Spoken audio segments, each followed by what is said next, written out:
Management thought they didn't need me. Turns out they decided to try and sue me.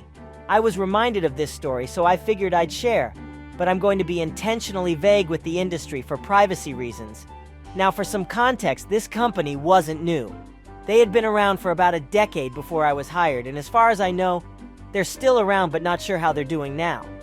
When I started there, it was only about 60-ish employees, of which 15 to 20 were just hourly wage nobodies like me. I just had the luck of the draw that my team had 4 managers over my area. I was in a role that wasn't supposed to have any management elements, but turns out not long after I started, 3 out of the 4 on the management team moved on, and I slowly took over some of their responsibilities. After about 6 months, I was starting to feel overworked, and I went job hunting. Having listed the responsibility I had with this position got me a management role somewhere else with substantially higher pay. I even got them to let me have a month before starting because I wanted to give a longer notice than 2 weeks to be nice. After I had given my 1-month notice, they were very dismissive of me leaving and acted like it wasn't a big deal. They thought they could spread out what I did among the other management teams. They were so certain that they could handle my job description of responsibilities that they even told me in writing they didn't need a transition period or training and didn't want an exit interview.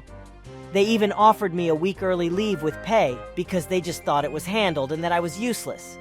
Before that week was out, I was getting calls, texts, and emails from higher-ups in HR trying to tell me that I'm contractually obligated to help them transition and that if I didn't, that they would sue me for breach of contract.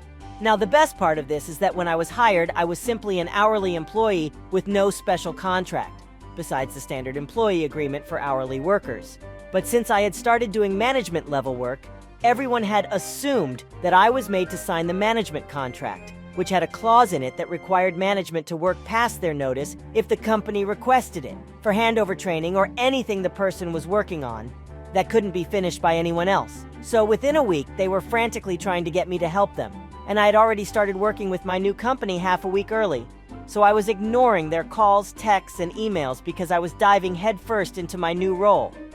Well, even after the threats, I thought they would have figured out that I didn't sign that contract. About another week later, I was served papers at my new office, and it shocked me honestly. I read over the paperwork, and they were suing me for breach of contract, and it listed a law firm on it, obviously.